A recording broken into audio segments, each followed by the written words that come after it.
Aggregation technique को समझने से पहले एक इंपॉर्टेंट बात आपको हमेशा याद रखनी है कि कैंडल्स मेनली 5 टाइप्स की होती हैं। फर्स्ट है लॉन्ग लोअर विक कैंडल, जिसमें कैंडल की लोअर विक काफी लंबी होती है और उसकी बॉडी ऊपर की साइड बहुत छोटी सी होती है।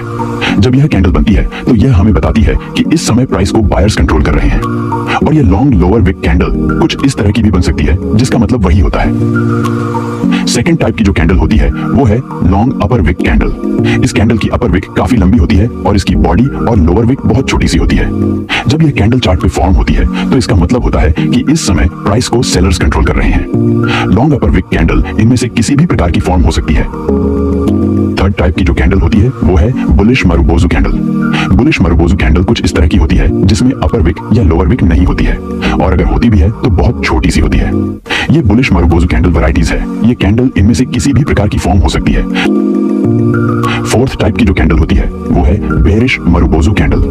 बेरिश मारुबोजू कैंडल कुछ इस तरह की होती है जिसमें अपर विक या लोअर विक नहीं होती है, और अगर होती भी है तो बहुत छोटी सी होती है। ये कैंडल सेलर्स के पूरे कंट्रोल को दिखाती है। बेरिश मारुबोजू कैंडल की भी अलग अलग वैरायटीज होती है, जैसे कुछ कैंडल्स बिल्कुल विक्स के बिना होती हैं और कुछ में विक्स होती हैं, लेकिन वो काफी छोटी होती हैं। ये कैंडल इनमें से किसी भी फॉर्म में हो, इसका मतलब हमेशा वही होता है। फिफ्थ टाइप की कैंडल जो होती है वो है इनडिसीजन कैंडल। इनडिसीजन कैंडल हम उन कैंडल्स को कहते हैं जिसमें ना तो बायर्स स्ट्रांग होते हैं और ना ही सेलर्स। यानी कि हम कह सकते हैं कि जब इनडिसीजन कैंडल चार्ट पे बनती है तो बायर्स और सेलर्स दोनों की पावर एक बराबर होती है। ये कैंडल रेड या ग्रीन किसी भी कलर की फॉर्म हो सकती है, दोनों का मतलब वही होता है।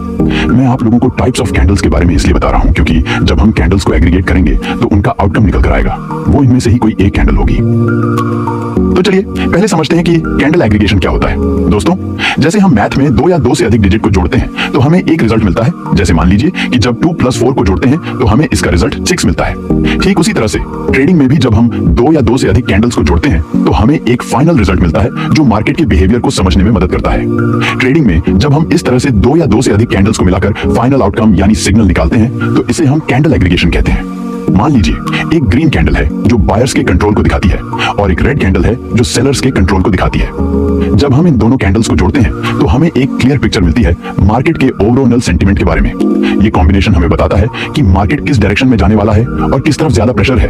तो बिल्कुल मैथ के एग्जांपल की तरह जब हम कैंडल्स को जोड़ते हैं तो एक नया और ज्यादा पावरफुल सिग्नल मिलता है जो हमें मार्केट के अगले मूव का सिग्नल देता है। इसे हम कैंडल एग्रीगेशन टेक्निक कहते हैं। अब आइए समझते हैं कि हमें कैंडल्स को एग्रीगेट यानी जोड़कर हिडन प्राइस बिहेवियर को कैसे पहचानना है। मान लीजिए यहाँ हमारे पास 2 कैंडल्स हैं और हमें यहाँ पर कुछ भी समझ नहीं आ रहा है कि इस समय प्राइस बायर्स के कंट्रोल में है या सेलर्स के।